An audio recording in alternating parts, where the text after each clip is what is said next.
What if I were to tell you that Bioshock 2 wasn't the only Bioshock that was supposed to have multiplayer in it? What if I were to tell you that originally Bioshock Infinite was supposed to have multiplayer in it? I'm sure a lot of you guys might not have known that, but some of the hardcore fans out there might have.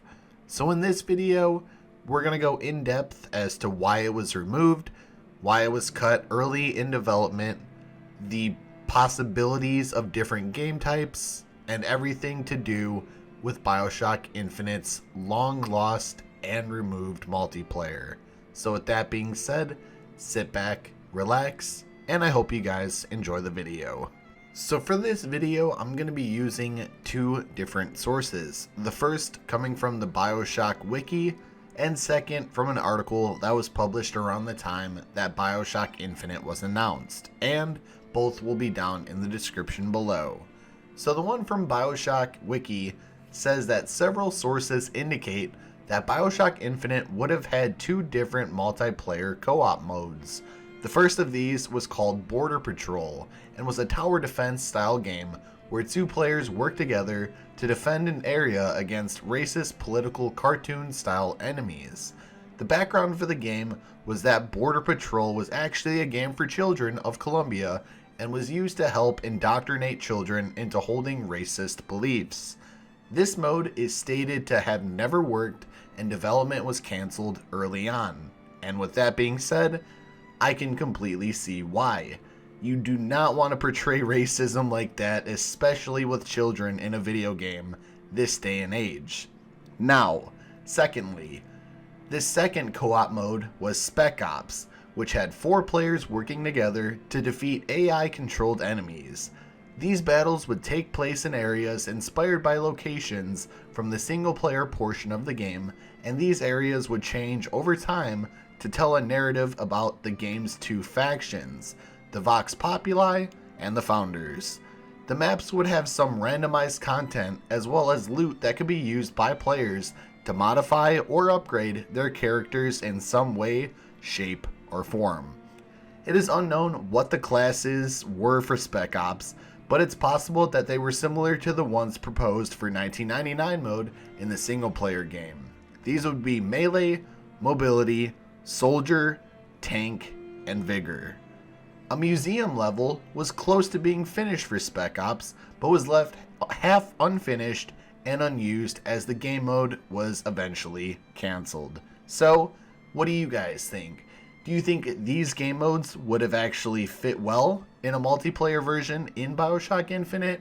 Or are you glad that they actually cancelled multiplayer and just solely worked on the single player? Let me know down in the comment section below.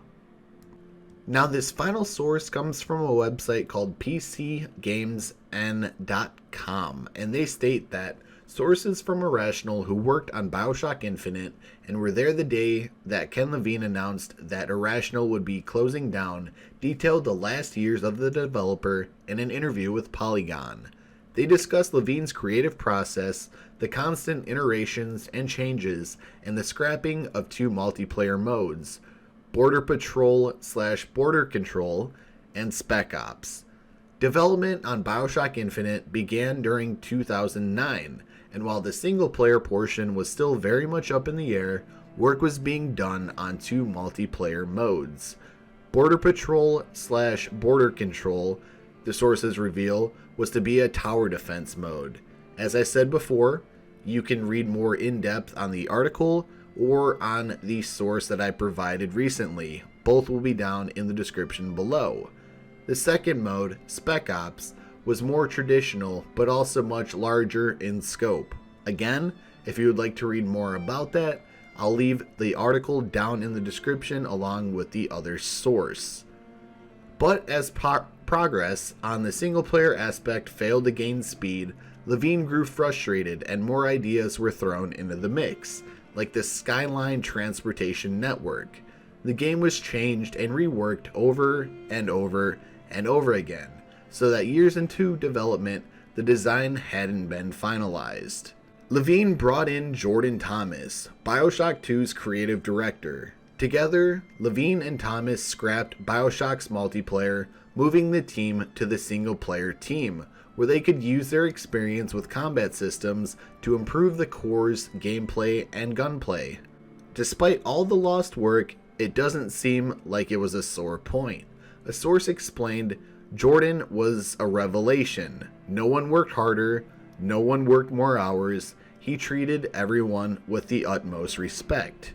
It's quite a bold step to completely scrap an entire aspect of a game, especially during a time when it was traditionally, and still is, for first-person shooters to come packaged with several multiplayer modes. Of course, this often hurts the finished product, with resources beginning to spread thin and the two desperate elements not really coming together. It can be especially jarring in a narrative-driven game, which Bioshock Infinite was. We saw this happen in the excellent Spec Ops: The Line, which had an incredibly lackluster and forgettable multiplayer component. Oddly enough, those devs are now working on a free-to-play multiplayer shooter. Do you think that the multiplayer modes would have added anything to the overall experience of Bioshock Infinite? At the very least, they both sound like they were developed with one eye always on their context, trying them into the story of Bioshock Infinite. Anyways, let me know what you think of this down in the comment section below.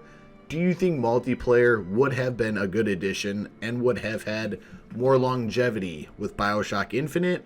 Or do you think that the multiplayer for Bioshock Infinite would completely suck? Again, please let me know down in the comment section below. I'm very, very genuinely interested in your guys' thoughts and opinions. So my fellow Rapture family, that's going to do it for today's video. I'm genuinely interested in hearing your thoughts and opinions down in the comment section below. So if you wouldn't mind leaving a comment, I would greatly appreciate that. If you did enjoy the video, would you kindly drop a like? If not, it is completely okay. Just tell me what I can do to make the video better for you down in the comments. Also, if you're new here and want to join the Rapture family or help the Rapture family grow, would you kindly hit that subscribe button, turn on notifications to never miss a video or a live stream when I go live, and share the video with some family, some friends, the Bioshock Reddit, Bioshock fans, whatever it is that you guys want to share it with. Feel free to do so. It helps me out a lot, and I'm just having fun here. So, anyways, the best 3 ways to talk to me outside of YouTube, if you guys are interested in doing that: Twitter, Instagram, and Discord. All the links you need to know will be down in the description below. And on screen now are my 2 most recent videos. If you guys haven't checked them out, they're very, very good videos, so I would highly recommend giving them a watch. So anyways, thank you guys for watching. I really do appreciate it. And with that being said, I will talk to you all in tomorrow's video. Take care.